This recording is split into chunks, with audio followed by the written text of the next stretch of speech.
हमारे बचपन के टाइम ना हमारे बचपन के टाइम ना एक ऐसा दौर था जब लिटिल हम 1 रुपए में चार चार टॉफी खरीद लेते थे।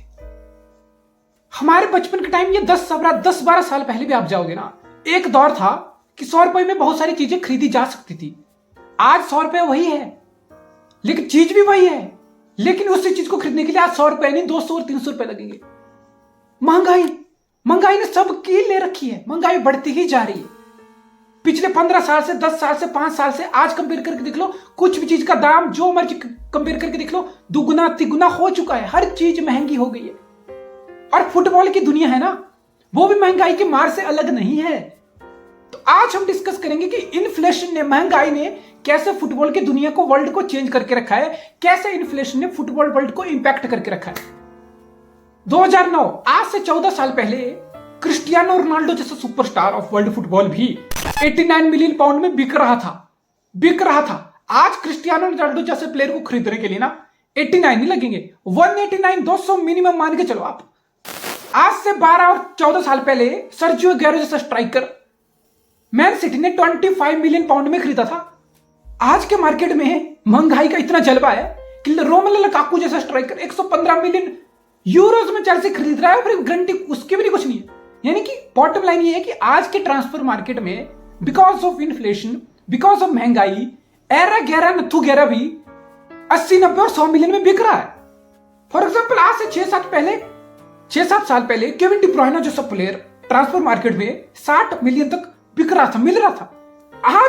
आज के मार्केट में कोई भी नॉर्मल सा मिडफील्डर हो, एक आधा अच्छा सीजन लग जाए, कोई भी डिफेंडर हो, एक दो अच्छे सीजन लग जाए, 80 मिलियन, 90 मिलियन, 100 मिलियन लिटरली आराम से मांगा भी जा रहा है, आराम से दिया भी जा रहा है। तो ये है इन्फ्लेशन का फुटबॉल मार्केट पे इंपैक्ट की एक छोटी सी झलक। देखो, पहले इकोनॉमी को थोड़ा सा अंडरस्टैंड कर लेते हैं, ठीक है। किसी भी कंट्री की इकोनॉमी को, डेवलप कंट्री की जो इकोनॉमी होती है, जैसे यूके का ट्रांसफर मार्केट है, किसी भी डेवलप कंट्री की इकोनॉमी को दो चीजों से जज किया जाता है। पहली बात इंटरेस्ट रेट, दूसरी बात इन्फ्लेशन। अगर इंटरेस्ट रेट कम होंगे, यानी कि कॉस्ट ऑफ बोरोइंग, यानी कि आपको बैंक से आसानी से पैसा मिल रहा है, कम इंटरेस्ट रेट पे मिल रहा है, यानी कि कॉस्ट ऑफ बोरिंग कम है, इंटरेस्ट रेट कम है। दूसरा इन्फ्लेशन, यानी कि जो गुड्स एंड सर्विस है उसके प्राइसेस कितने हैं, रोजमर्रा की जिंदगी के सामान की चीजें, खाने पीने की चीजों की वैल्यू कितनी है, कम है। अगर इन्फ्लेशन कम है और इंटरेस्ट रेट कम है, यानी कि सब कुछ कंट्रोल में, ऑल इज वेल, यानी कि महंगाई नहीं है। अब फुटबॉलिंग टर्म में इसको आप कैसे समझोगे? सबसे पहले आपको यह समझना पड़ेगा कि आखिर फुटबॉल में होता क्या। फॉर एग्जाम्पल, कोई भी प्लेयर 100 मिलियन में किसी क्लब ने खरीदा, तो वो जो खरीदने वाला क्लब है ना, 100 मिलियन की डील हुई, वो 100 मिलियन जिस क्लब से उसने खरीदा है, उसको बेचने वाले क्लब को एक ही इंस्टॉलमेंट में वो 100 मिलियन नहीं देगा। जो खरीदने वाला क्लब है वो 100 मिलियन की पेमेंट को लिटरली 3-4 साल में इंस्टॉलमेंट में डिवाइड करेगा। फॉर एग्जाम्पल 100 मिलियन है, वो उसको 5 इंस्टॉलमेंट में डिवाइड कर रहा है, यानी कि 20 मिलियन पर एनम, एक साल की 20 मिलियन की इंस्टॉलमेंट वो करके 5 साल में देगा, और 100 मिलियन ऐसे करके वो देगा जिस क्लब से उसने, सेलिंग क्लब से जिससे उसने प्लेयर को खरीदा। That's how transfer market works. ये जो इन्फ्लेशन है, इसका बेचने वाले क्लब पे और खरीदने वाले क्लब पे कैसे इंपैक्ट पड़ रहा है। सपोज जो क्लब बाय कर रहा है प्लेयर को, वो एक ऐसे मार्केट में है जहां इंटरेस्ट रेट कम है और इन्फ्लेशन भी कम है। जो क्लब प्लेयर को खरीद रहा होगा ना, बिकॉज इंटरेस्ट रेट कम है, तो वो कहीं से बैंक से वो पैसा बोरो कर लेगा, बिकॉज इंटरेस्ट रेट कम है, वो इंस्टॉलमेंट में पे भी करेगा, तो उसको कोई दिक्कत नहीं होगी। तो वो जो बाइंग क्लब है, जिसको प्लेयर खरीदना है, उसका अपना कितना पैसा होगा, उतना ज्यादा नहीं होगा ना। सपोज उसको 200 मिलियन मार्केट में स्पेंड करना है, तो वो 200 मिलियन किसी बैंक से बाय कर लेगा, उधार ले लेगा, बिकॉज इंटरेस्ट रेट कम है, तो उसको दिक्कत नहीं है।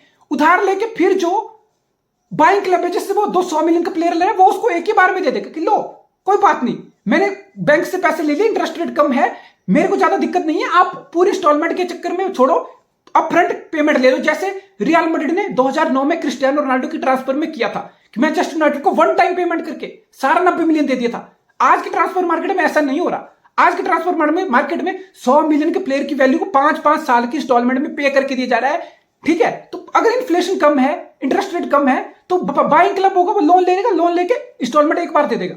वैसे ही जो सेलिंग क्लब है ना, वो सेलिंग क्लब को भी कोई दिक्कत नहीं होगी अगर बाइंग क्लब बोलेगा कि ठीक है, हमारे पास पैसा नहीं है, हम आपको 5 इंस्टॉलमेंट में 20-20 मिलियन करके 100 मिलियन का प्लेयर का 5 साल में देंगे, बिकॉज उसको पता है इन्फ्लेशन ज्यादा है नहीं। 20 मिलियन आप आज दो या 3 साल बाद दो, थोड़ा थोड़ा करके, आज से लेकर 3 साल बाद भी उस 20 मिलियन की वैल्यू उतनी ही रहेगी, ज्यादा नहीं घटेगी, बिकॉज इन्फ्लेशन कंट्रोल में है। ये तो है ऐसा मार्केट ट्रांसफर का जहां इन्फ्लेशन और इंटरेस्ट रेट दोनों कम में है, यानी कि इन्फ्लेशन नहीं है, महंगाई नहीं है। लेकिन आज के ट्रांसफर मार्केट में क्या है, आज के ट्रांसफर मार्केट में जो इकोनॉमी चली हुई है कंट्रीज की, वो उसमें इंटरेस्ट रेट भी हाई है और उसमें इन्फ्लेशन भी हाई है। यानी कि जो बाइंग क्लब है, जो प्लेयर को खरीद रहा है, बिकॉज इंटरेस्ट रेट बहुत हाई है बैंक से, अब वो पूरे पैसे लोन पे नहीं ले सकता। अगर वो 100 मिलियन का प्लेयर खरीद रहा है, वो बैंक से 100 मिलियन का लोन नहीं ले सकता, बिकॉज इंटरेस्ट रेट बहुत हाई है। तो वो क्या करता है, फिर वो पेमेंट्स को छोटे छोटे इंस्टॉलमेंट में डिवाइड करने की कोशिश करता है कि 100 मिलियन का प्लेयर है, 5 साल में इसको डिवाइड कर देते हैं, 20-20 मिलियन मैं सेलिंग क्लब को देता रहूंगा। लेकिन सेलिंग क्लब को आज के प्रॉप टाइम में लंबे इंस्टॉलमेंट से दिक्कत है। क्यों? बिकॉज इन्फ्लेशन हाई है। सपोज उसने आज के मार्केट के हिसाब से, आज के रेट के हिसाब से, इन्फ्लेशन के हिसाब से 100 मिलियन प्राइस डिसाइड किया प्लेयर का। जो बाइंग क्लब है वो बोल रहा है कि 5 साल में लेना मेरे से 20-20 मिलियन की इंस्टॉलमेंट पर साल, पर एनम। तो वो 20 मिलियन आज दे, 20 मिलियन 2023 में 100 मिलियन का प्लेयर खरीदा, आज के मार्केट के प्राइस के हिसाब से डील हुई, प्राइस सेट हुआ, ट्रांसफर मार्केट का वैल्यूएशन हुई। लेकिन वो सेलिंग क्लब उसको, बाइंग क्लब उसको 20-20 मिलियन देगा 5 साल के लिए। तो यानी कि जो लास्ट के 20 मिलियन की इंस्टॉलमेंट होगी, ठीक है, वो सेलिंग क्लब को मिलेगी आज से 5 साल बाद, यानी कि 2028 में। 2023 में जो 20 मिलियन की वैल्यू है, क्या 2028 में भी 20 मिलियन की वही वैल्यू रहेगी? नहीं, बिकॉज इन्फ्लेशन है, बिकॉज महंगाई बढ़ रही है, इन्फ्लेशन इंक्रीज हो रही है।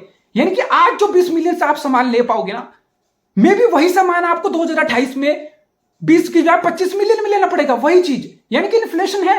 यानी कि आजकल के टाइम में इन्फ्लेशन से सेलिंग क्लब को लॉस हो रहा है, अगर बाइंग क्लब लंबे इंस्टॉलमेंट खींच रहा है। इसलिए हमने देखा कि जो वेस्ट हैम है वो आर्सेनल से डेक्कन राइस के 105 मिलियन को बोल रहा है कि ये लिटरली 18 महीने में मुझे 105 मिलियन पे किया जाए, मुझे ये 4 साल तक इंस्टॉलमेंट नहीं खींचनी है कि 25 मिलियन आज जो है वो 4 साल बाद उसकी इन्फ्लेशन की वजह से वैल्यू घट जाएगी, उसकी वर्थ कम हो जाएगी, मुझे पैसा चाहिए 1-1.5 साल के अंदर। तो ये इन्फ्लेशन है। इन्फ्लेशन की वजह से ऐसे मार्केट को लिटरली इतनी वॉलेटिलिटी मार्केट में, इतनी वल्नरेबिलिटी मार्केट में आ चुकी है। That's the impact of inflation. और दूसरी बात, जो सिंपल सी बात है ना, अगर आप 100 मिलियन किसी प्लेयर को बेच रहे हो, आप चाहोगे कि 5 साल के बजाय वो पैसा आपको आज ही आ जाए, बिकॉज इन्फ्लेशन का इंपैक्ट फिर दूसरे तरीके से भी। आप सेलिंग क्लब हो, आपने 100 मिलियन आपके पास किसी प्लेयर का आना है, आप प्रेफर करोगे वो 100 मिलियन मेरे पास आज आ जाए ताकि मैं उसको कहीं इन्वेस्ट कर सकूं, अपनी एकेडमी में ला सकूं, अपने स्टेडियम में, कंस्ट्रक्शन में कहीं भी लगा सकूं। बिकॉज आज जो आप जो खर्चा स्टेडियम में काम कराने में एग्जाम्पल कराओगे ना, सपोज आप आज आपको 2023 में अपना स्टेडियम का कुछ काम कराना है, मे भी आज के टाइम में उसके कॉस्ट 100 मिलियन का काम होगा। वही काम अगर आप 5 साल बाद कराने जाओगे, वही काम 100 मिलियन के बजाय 120, 25, 130 मिलियन में होगा, काम वही होगा। समझ लो तुम, इन्फ्लेशन की वजह से चीजों की कॉस्ट बढ़ जाएगी तो पैसा ज्यादा लगेगा। तो इसलिए जो सेलिंग क्लब है वो कोशिश करता है कि ज्यादा लंबी खींचने की बजाय जो ट्रांसफर फी है उसको बाइंग क्लब जल्दी से दे दे, ताकि इन्फ्लेटेड प्राइस की वजह से हमें नुकसान ना हो। और जो बाइंग क्लब है वो तो बेचारा फंस चुका है, बिकॉज इंटरेस्ट रेट एक टाइम में कम होते थे तो बैंक से बोरो करके वो एक इंस्टॉलमेंट में ट्रांसफर फी दे देते थे।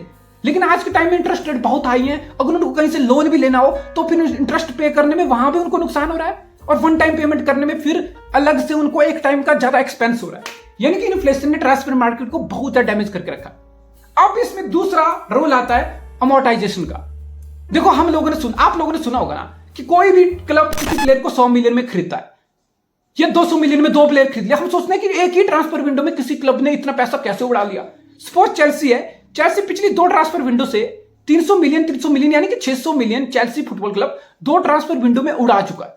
अब हम लोग सोच रहे हैं कि चेल्सी के पास इतना पैसा कहां से आ गया कि उसने 2 ही विंडो में उड़ा दिया। तो देखिए, एक फुटबॉल में एक टर्म होती है अमोर्टाइजेशन, यानी कि जो बाइंग क्लब होता है उसने 100 मिलियन में सपोज कोई प्लेयर खरीदा, वो जो सेलिंग क्लब को 100 मिलियन एक बार तो नहीं देगा, वो तो मैंने आपको बता दिया, इंस्टॉलमेंट वाला जो खेल होता है।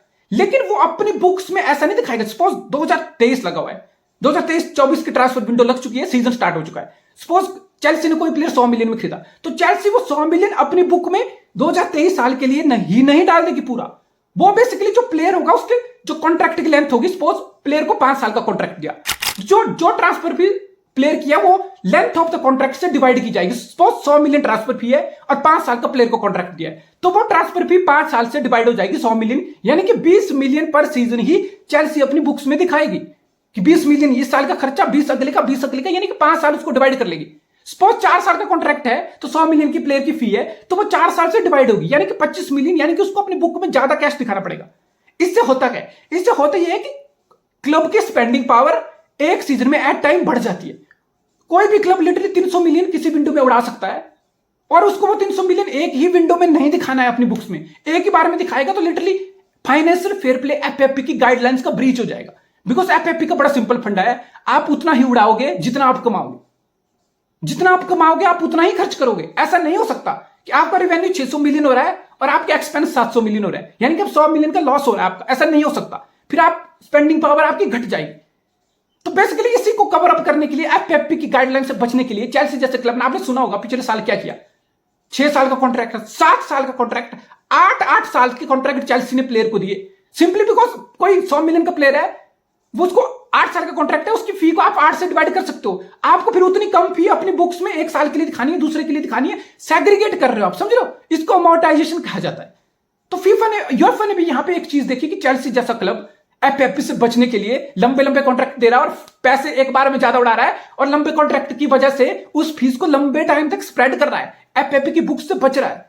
तो यूएफए ने अब की बार एक गाइडलाइन निकाली कि कोई भी क्लब किसी भी प्लेयर के कॉन्ट्रैक्ट में, चाहे वो 8 साल का कॉन्ट्रैक्ट करा ले, कोई दिक्कत नहीं है, वो प्लेयर और एजेंट की मर्जी है और क्लब की मर्जी है, क्लब के बीच का मामला है। लेकिन आप उसकी ट्रांसफर फी को 5 साल के कॉन्ट्रैक्ट से ज्यादा डिवाइड नहीं कर पाओगे, उसको आप स्प्रेड नहीं कर पाओगे। ऐसा नहीं कि आपने 8 साल का प्लेयर को कॉन्ट्रैक्ट दे दिया तो आप उसके 100 मिलियन की फी को 8 साल में डिवाइड करके छोटा छोटा करके दिखा रहे हो, नहीं, आप उसको मैक्सिमम 5 साल की लेंथ में ही डिवाइड कर पाओगे। इससे होगा यह कि आप चाहे जो मर्जी कर लो, कितना मर्जी कॉन्ट्रैक्ट दे दो, आपको 5 साल में ही उसकी फीस एडजस्ट करनी है। इसका एक और फंडा है, सिंपली बिकॉज आप एफएफपी की एक किस्म से ब्रीच का फायदा उठा रहे हो, कमियों का फायदा उठा रहे हो, और दूसरा आप लंबे टाइम के लिए डेट में रहोगे। सपोज आपने 100 मिलियन का प्लेयर लिया और अगर आप उसकी फीस 5 साल में दे रहे हो तो ठीक है, लेकिन वही 100 मिलियन की फीस आप लिटरली 8 साल तक देते जा रहे हो, तो मतलब आपके क्लब की बुक्स पे डेट जो है वो लंबे टाइम तक रहेगा। जैसे आज का एक लेटेस्ट डाटा है कि प्रीमियर लीग के जो क्लब है ना, 20 के 20 क्लब, उनके ऊपर लिटरली 1.87 बिलियन पाउंड का ट्रांसफर डेट है। प्रीमियर लीग के सारे क्लब मिला के इतना पैसा ट्रांसफर डेट में अभी पड़ा हुआ उनको चुकाना है, जिन क्लब से उन्होंने प्लेयर खरीदे हैं। तो यही जो फंडा है जिससे आप लेंथ ऑफ कॉन्ट्रैक्ट से ये स्प्रेड कर देते हो फीस को। ये तो बस बाइंग क्लब के नजरिए से। अब आप बोलोगे सेलिंग क्लब का क्या होता है? उन्होंने तो 100 मिलियन प्लेयर बेच दिया, वो अपने पैसे को कैसे दिखाएंगे? जो सेलिंग क्लब होता है ना, सपोज अभी वेस्ट हैम है, वेस्ट हैम ने आर्सेनल को प्लेयर बेच दिया, आर्सेनल तो उसकी डेक्लन राइस के 5 साल के कॉन्ट्रैक्ट में 5 साल से डिवाइड कर लेगा 100 मिलियन की फीस को, 20-20 मिलियन 1 साल की फी दिखाएगा 5 साल तक। लेकिन जो वेस्ट हैम होगा वो इसी बार अपने 2023-24 के सीजन में ही अपने बुक्स में प्रॉफिट के तौर पे 100 मिलियन एक ही बार में दिखा सकता है। बाइंग क्लब नहीं दिखा सकता फीस को, लेकिन सेलिंग क्लब दिखा रहा है कि ठीक है, मैंने 100 मिलियन का डेक्लन राइस बेचा, ये 100 मिलियन की फी मेरी एक ही बार में मेरे क्लब की बुक्स पे आ गई, मेरे प्रॉफिट में आ गई, वो एक ही बार में काउंट हो जाएगी। तो ये है ट्रांसफर मार्केट का खेल, जो कि इन्फ्लेशन की वजह से बहुत बदला है, जिसके इन्फ्लेशन का बहुत बड़ी मार लगी है, और जिसकी वजह से बाइंग और सेलिंग क्लब्स का जो सिनारियो है वो काफी बदला है, वो काफी सिनारियो पिछले 10-15 साल के मुकाबले काफी ज्यादा चेंज हुआ है। So that's how inflation has impacted transfer market in today's world.